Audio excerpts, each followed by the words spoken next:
Absolutely, Ewan. Well, from domesticated foxes to Graham, he's got some really innovative and helpful tips to help you de-stress your stressed pets.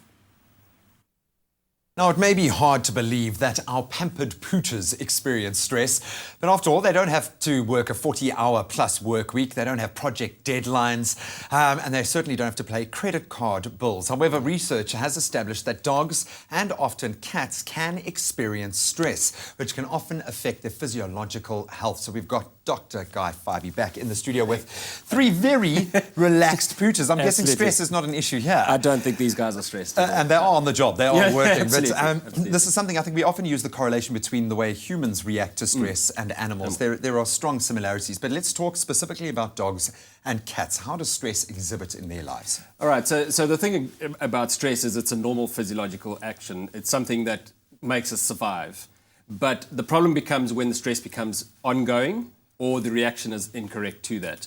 So dogs tend to get gastrointestinal signs, they get large bowel diarrhea, they get stress symptoms from that, and cats tends to manifest as bladder conditions, bladder issues. The gut is a massive thing with humans, you know, the spastic colons, all these things seem to stem from stress. Expand a little bit on that relationship between the gut and stress. So stress, obviously the brain controls everything that happens. So it gets feedback from the gut and then tells the gut what to do. So it changes the motility, so the gut moves or doesn't move like it should. And it also gets to the point of changing secretions, which changes the gut microflora. We know the gut microflora is really important. It's vital, and it actually, the brain actually controls that and changes that, which then causes a lot of those issues. How do we go about addressing this? Because we know with humans, you can go and sit down with a psychologist. It's an area that we know about. But when we're dealing with dogs especially, they often are a slave to their instinct, a slave to those patterns. Yeah.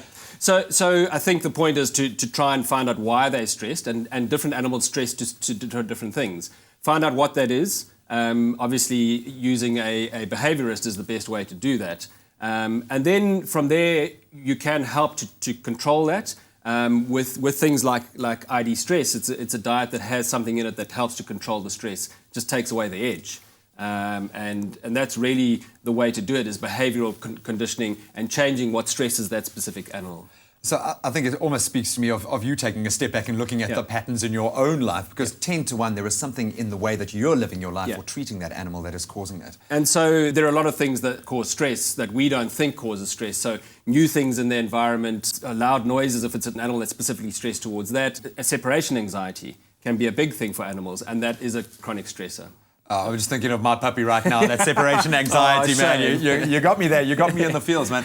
So I think this, just to round it off, when we kind of, I think a lot of us laugh off the stress that a dog goes through, say on Guy Fawkes or something like that. But that emotional stress that you're seeing is a very real thing. It is a very real thing, and I think the point is that long-term treatment is the only way to go with something that can help them control not only the stress signs, but then also the symptoms that come from that, which, as we say in the dog, is gastrointestinal signs. So that's why something like ID stress also looks after the inflammation and the other gut bacteria issues that we have with stress. And then you can focus on keeping him happy, get outside and play. Yeah, I love that, Doc. Well, I don't know if they need some therapy right now, but we'll give them the love that they deserve. Clearly, our pooches here are enjoying a wonderful working environment, no stress at all, but there are answers. Take a step back, look at the behaviour of your pet and what you can do to improve their lives. Informative stuff there, because small changes can make a big difference to the stress our pets experience, and you can start by making them at home. Well, it's also interesting to know that there are some tips that you can use to make sure that your pets are de-stressed, and these are some 10 tips to help you with that. Is your dog stressed? Here are 10 ways to relieve stress in dogs. Identify your dog's stress triggers so you can proactively manage the condition. Slowly introduce new things to your dog. Don't leave him alone for more than 4 hours. Creating a stimulating environment with toys, chews, and even a place to dig will reduce stress.